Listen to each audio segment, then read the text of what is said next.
Young Sherlock Holmes. Also known with the title card name of Young Sherlock Holmes and the Pyramid of Fear, is a 1985 American mystery adventure film directed by Barry Levinson and written by Chris Columbus, based on the characters created by Sir Arthur Conan Doyle. The film depicts a young Sherlock Holmes and John Watson meeting and solving a mystery together at a boarding school. Sometime movie gives Harry Potter vibe. A young John Watson transfers from his school in the country to London's Brompton Academy, where Sherlock Holmes befriends him immediately. Holmes' mentors there include Rupert Waxflatter, an eccentric retired professor to whom the school has given a large attic space for his inventions, which include a flying machine. Waxflatter's niece, Elizabeth, and Holmes are in love. Elsewhere in the city, a hooded figure with a blowgun shoots two men with thorns that induce nightmarish hallucinations, causing their apparent suicides.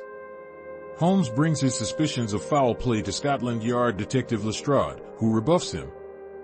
After a school rival frames him for misconduct, Holmes is expelled. He has one last duel with Professor Wraith, the fencing instructor. While Holmes says goodbye to Watson, Waxflatter is shot with a thorn and stabs himself. Dying, he whispers the word Etar to Holmes. Holmes, Watson, and Elizabeth secretly investigate the murders, uncovering the existence of Raintep, an ancient Egyptian cult of Osiris worshippers.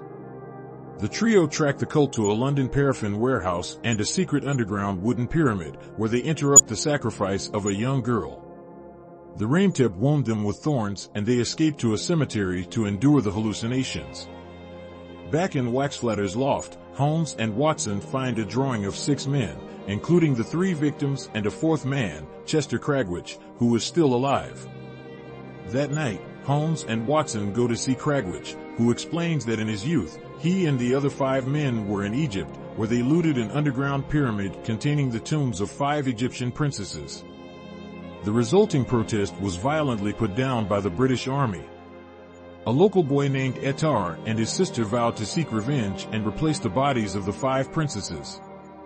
As they return to the school, a chance remark by Watson causes Holmes to realize that Etar is none other than Professor Wraith.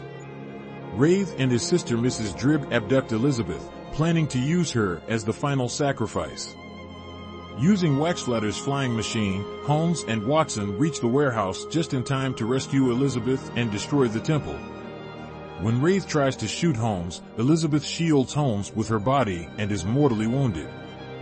Wraith falls into the frozen River Thames. Holmes transfers to another school and Watson gives him an antique pipe that he bought during the investigations as a Christmas/farewell present. An ending credits scene reveals that Wraith escaped. Checking into a hotel in Switzerland, he signs in as Moriarty.